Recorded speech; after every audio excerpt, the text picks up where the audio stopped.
안녕하십니까. 오늘은 6월 18일 목요일이고요. 네, 여기는 베트남 현지의 호치민에 있는 이런자라고 좀 비가 많이 내릴 것처럼 많이 어둡네요. 날씨가 좀 내렸습니다. 더웠어.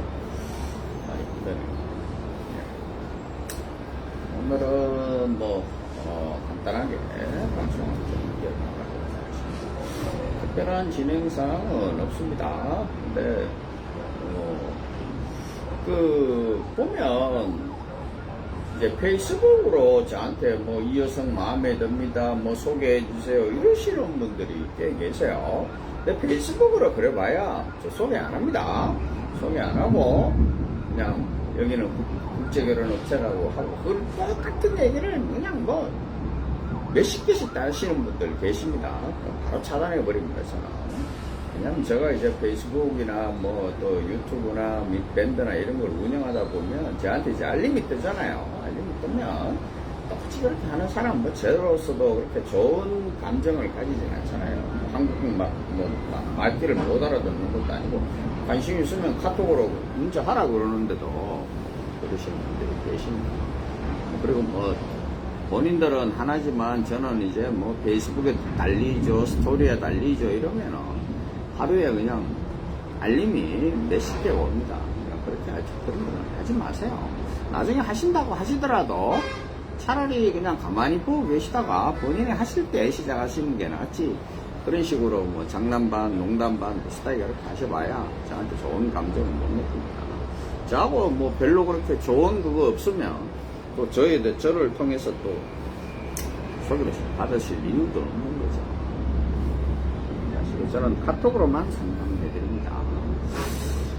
그리고 지금 현재 서류를 진행하시는 분이 8분 계신데 8분은 다 서류가 잘 진행되고 있습니다. 그리고 7월에 한 4분 정도 결혼 이제 혼인신고를 하실 거고 8월에 아마 또 이제 혼인신고를 하실 분이 한 4-5분 준비되는 거고 그렇게 되어 있네요.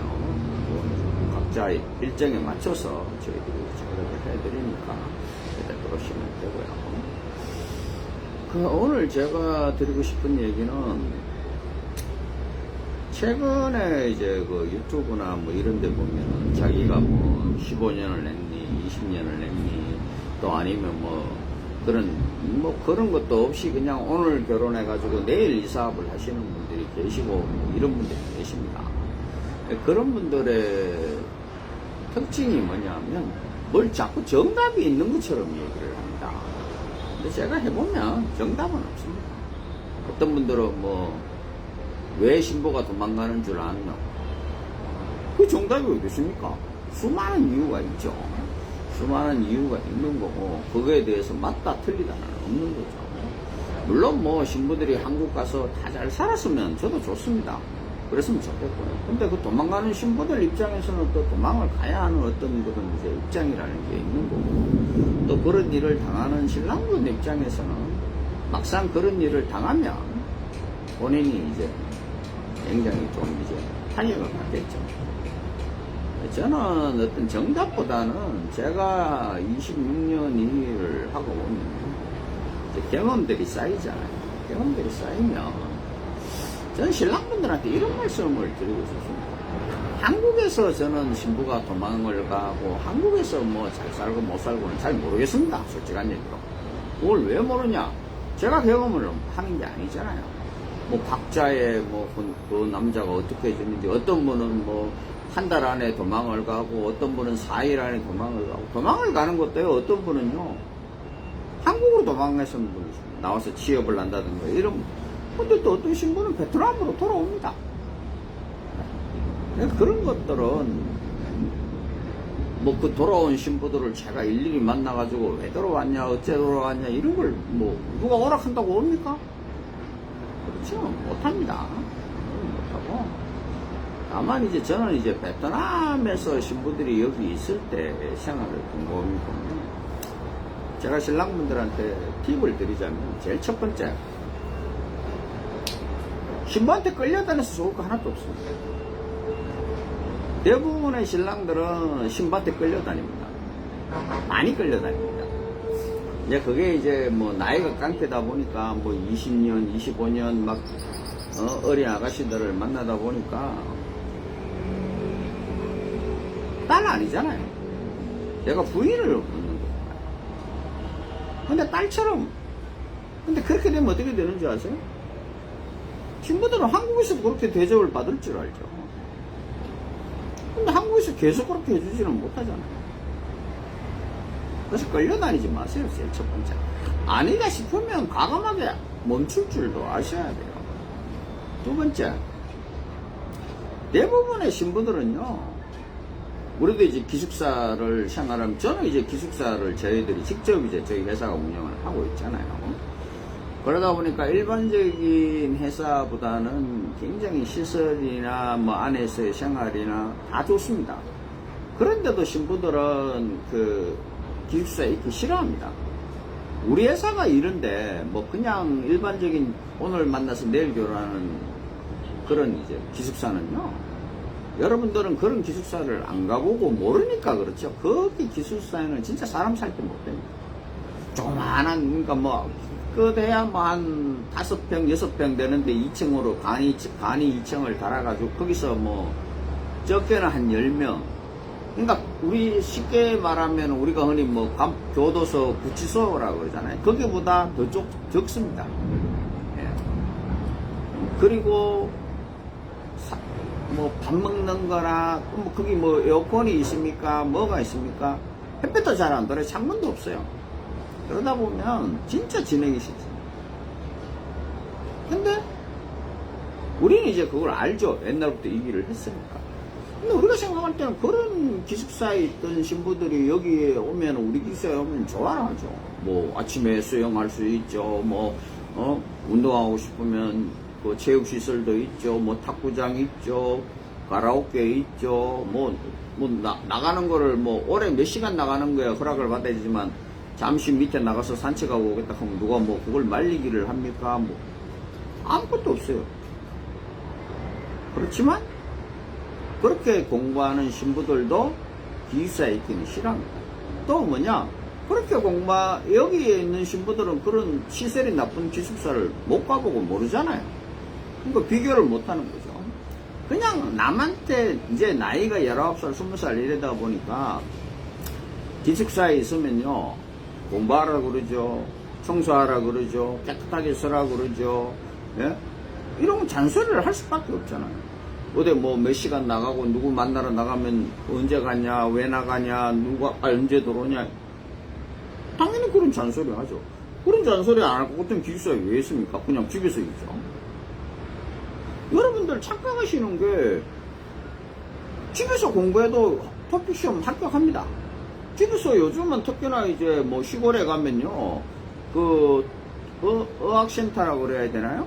한국어 배우는 학원들이 굉장히 많습니다. 건터에도 있고, 긴장에도 있고, 또 요즘은 뭐 그게 없더라도 온라인으로도 배웁니다. 그럼 왜 기숙사 생활을 해요? 그냥 그 집에서 배우면 되죠. 근데 그게 아니라는 거죠. 우리가 신부들을 기숙사에 두는 거는,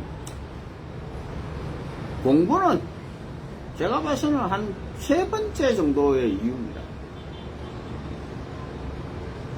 제일 첫 번째는 뭐냐, 그 신부가 어떠한 마음으로 어떻게 생활하고 알아야 될 거 아니에요. 쉽게 말하면 뭐 남자친구가 있는지 없는지 알아야 돼요. 뭐 그런 거 필요 없으시다? 그럼 집에서 계시면 돼요. 그럼 또 어떻게 되는지 아십니까? 그럼 보통 바로 결혼업체에다가 맡겨요. 그냥 여기 뭐 페이스북이나 뭐 아무데나 가서 결혼하겠다고 올려놓으면 다 볼걸요. 그 중에 하나 선택해서 그냥 결혼하시면 되죠. 그게 아니라는 거죠. 그래서 우리가 보통 보면 한 5개월 정도 기숙사 생활을 합니다. 그러면 5개월이면 뭐 이제 앞에 뭐 하고 뭐 이러면 거의 한국 나갈 때쯤 이제 물론 이제 뭐 비자 나올 때 뭐 한 달 전이나 이때 되면 이제 집에 가서 뭐 부모님들하고도 지내고 이제 뭐 한국에 나갈 준비도 하고 뭐 이제 이렇게 되니까요. 그럼 보통 한 5개월 정도 기숙사 생활을 하는 게 보통인데, 이게 어떤 신부들은 이제 뭐 짧으면 한 3개월만 하고 기숙사 생활 안 하려고 그래요. 그럼 이걸 신랑들한테 얘기를 해요. 오빠 나 기숙사에 있기 싫어요. 집에 가 있고 싶어요. 뭐 이런 얘기를 합니다. 그럼 신랑들이 그러라고 그래요. 그럼 제가 말리죠. 그러지 마시라고. 그러지 마시고 기숙사에 그냥 내두라고. 그런데도 잘 안 지킵니다. 신랑들은 왜냐? 아까도 말했지만 신부한테 그게 끌려다니는 거예요. 그럼 저는 그렇게 얘기합니다. 노골적. 그러면 신부가 기숙사를 나가서 그 집에 있으면서 벌어지는 일에 대해서는 쉽게 말해서 저는 이 시간부터는 그 신부에 대한 관리나 그 신부에 대한 뭐 검증이나 책임을 못 지니까 저한테 얘기하지 마시라고 합니다. 왜냐? 내가 집에 가 있는 신부가 뭐하러 돌아다니는지 누구 만나는지 제가 어떻게 합니까? 어떤 분들은 아이 뭐 그래가지고 뭐 어떻게 사람을 믿고서 천만의 말씀이지. 그건 환경이 안 그래요. 자 생각을 해보시자고요. 신랑들이 매달 생활비를 줍니다. 일하러 안 가요. 차라리 뭐 어디 가서 나는 그 몇 달 동안 일하고 싶으니 일해서 신랑한테 용돈을 받지 않고 생활비를 받지 않고 난 내일에서 내가 하겠다 하면 차라리 이해는 하죠. 근데 생활비대로 받아요. 시간 많습니다. 누가 잔소리하는 애 없어요. 엄마가 누가 잔소리합니까? 아빠가 누가 잔소리합니까? 잔소리 안 해요. 그리고 이제 친구들 자주 만나요. 왜냐? 친구들은 이제 얘가 곧 이제 한국에 간다 그러니까 자주 볼 거 아니에요. 얘도 마찬가지고. 자주 보고 저녁에 뭐 만나서 커피 한잔 마시고 뭐 식사하다 보면 그 친구가 딱 오는 것만 아니잖아요. 그 친구가 혹시 뭐 자기 남자친구가 있다. 또 남자친구 제 남자친구가 또 있을 수 있잖아요. 그러다가 보면 자연스럽고 뭐 맥주 한잔 맞고 뭐 이러다 보면 젊은 애들끼리 사고가 생기는 거예요.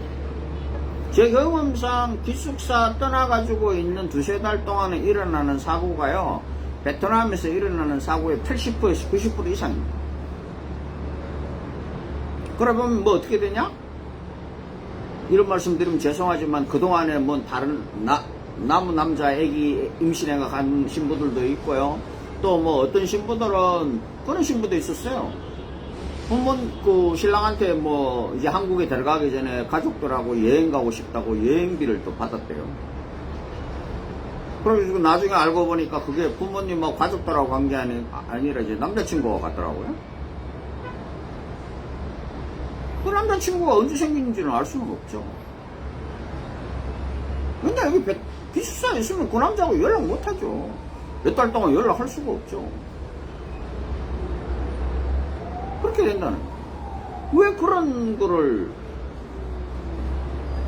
그럴 수 있는 기회가 많잖아요. 그걸 왜 해요? 뭐 자기 부인을 믿든 안 믿든 그거는 저하고 상관이 없어요. 두 사람이 뭐 라보가 진짜 좋아가지고 뭐 그게 뭐 세상에 일어난 거 어때요? 예전에 한 20몇 년 전에요, 이런 일도 있었어요. 신부가 서류 다 끝나고 이제 그 비자 나오기 전에 이제 집에 있고 싶다 그래가지고 이제 갔어요. 강간을 당했다고 그러더라고요, 자기 말은. 또 강간을 당했는지 안 했는지 제가 어떻게 알아요? 본 것도 아니지만. 그래가지고 여기서 베트남에서 임신해가지고 한번 뒤집어진 적이 있어요.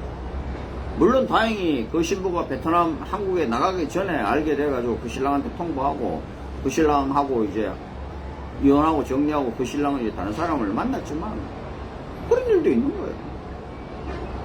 또 한 번은 그것도 아주 오래전 일입니다만은 신부가 고향 가가지고 오토바이 타다가 교통사고로 죽은 적도 있어요.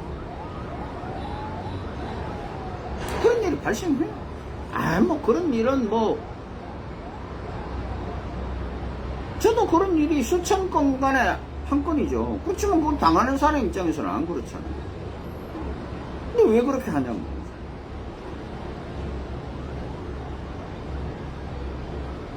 내가 신부들을 기숙사에 놔두고 한다고 해서 무슨 특별한 이득이 있나요? 이득이 없죠, 저도.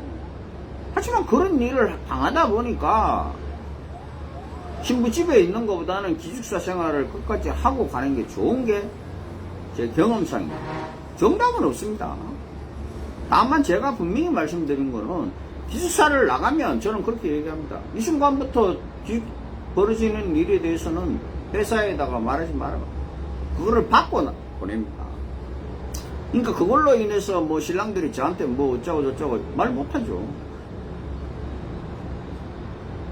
그런 거를 왜, 그게 뭐냐, 전부 다 신부한테 끌려다니. 저는 뭐 이런 얘기가 웃긴지 모르지만 신부한테 끌려다닐 이유가 없잖아요. 제가 뭐 신부가 저한테 돈을 줍니까, 뭘 하는데 제가 신부한테 왜 끌려다니. 저는 그럽니다. 뭐 기숙사 나오고 저랬다 하면 그럼 네가 나가서 신랑을 따로 만나라고 그럽니다. 왜 우리가 소개시켜준 신랑을 만나면서 네 마음대로 하려고. 그럼 그럼 네가 회사가 뭐가 필요해. 그냥 네 나가서 그냥 신랑 만나. 나는 신랑한테 돈 받았으니까 신랑은 내가 다른 여자 소개시켜준다. 그렇게 얘기하면 뭐 열이면 뭡니까? 100에 뭐 99은 꼬랑지 내립니다. 근데 안 하고 지금 오빠한테는 이제 또 뭐 딴소리 하겠죠. 그럼 저는 신랑한테 딱 한 얘기, 그럼 지금 이후부터는 저한테 어떠한 책임도 묻지 마시고 하시라고. 결혼의 정답은 없습니다. 왜 도망을 가는지, 왜 신부들이 베트남으로 돌아오는지, 왜 한국에서 잘 못 적응하고 사는지, 이거는 각자 다르잖아요. 각자 다르니까 그런 거는 각자 판단을 하시고, 최소한 그래도 베트남에 있을 때만이라도 회사에 돈 줬잖아요. 회사에 돈 줬는데 회사를 이용 안 하면 그게 회사는 좋죠. 뭐 그러실 이유가 뭐가 있나. 오늘 여기까지 하겠습니다. 감사합니다. 까만.